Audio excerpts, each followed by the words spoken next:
This is the second half of the Halloween story, page 68. Let's start it. After a couple of hours, Dad and Mr. Mitchell took the little kids home. I was glad, because that meant me and Rolly could take off. My pillowcase was almost empty, so I wanted to make up as much time as possible. A little while later, Rolly told me he needed a potty break.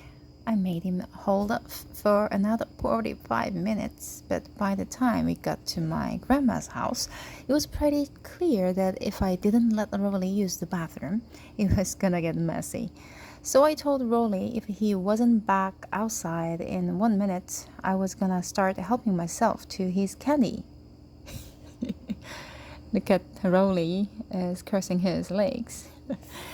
After that, we headed back out on the road, but it was already 10:30, and I guess that's when most grown-ups decide Halloween is over. You can kind of tell because that's when they start coming to the door in their pajamas and giving you the evil eye. We decided to head home. We made up a lot of time after Dad and Manny left, so I was pretty satisfied with how much candy we took in. When we were halfway home, this pickup truck came roaring down the street with a bunch of high school kids in it. The kid in the back was holding a fire extinguisher, and when the truck passed by us, he opened fire. Oh my goodness.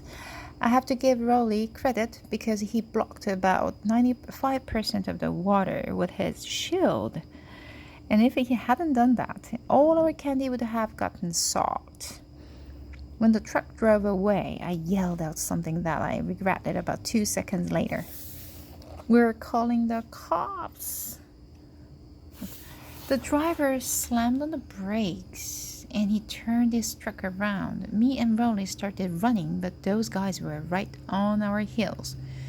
The only place I could think of that was safe was Grandma's house, but so we cut through a couple of backyards to get there. Grandma was in bed already, but I knew she keeps a key under the mat on her front porch.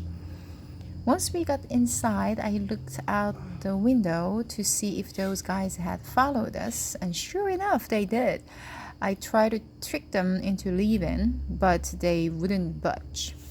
Well, I guess now that we are safe in our own house, you can't get us.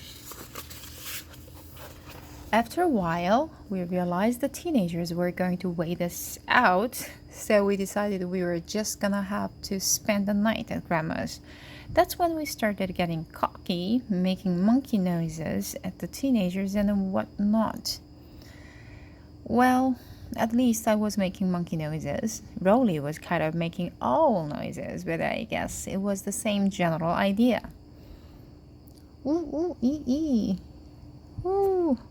I called Mom to tell her we were going to crash at Grandma's for the night, but Mom sounded really mad on the phone.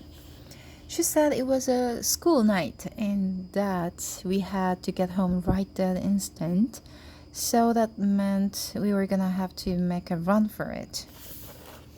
I looked out the window, and this time I didn't see the truck. But I knew those guys were hiding somewhere and were just trying to draw us out. So we snuck out the back door, hopped over Grandma's fence, and ran all the way to Snake Road.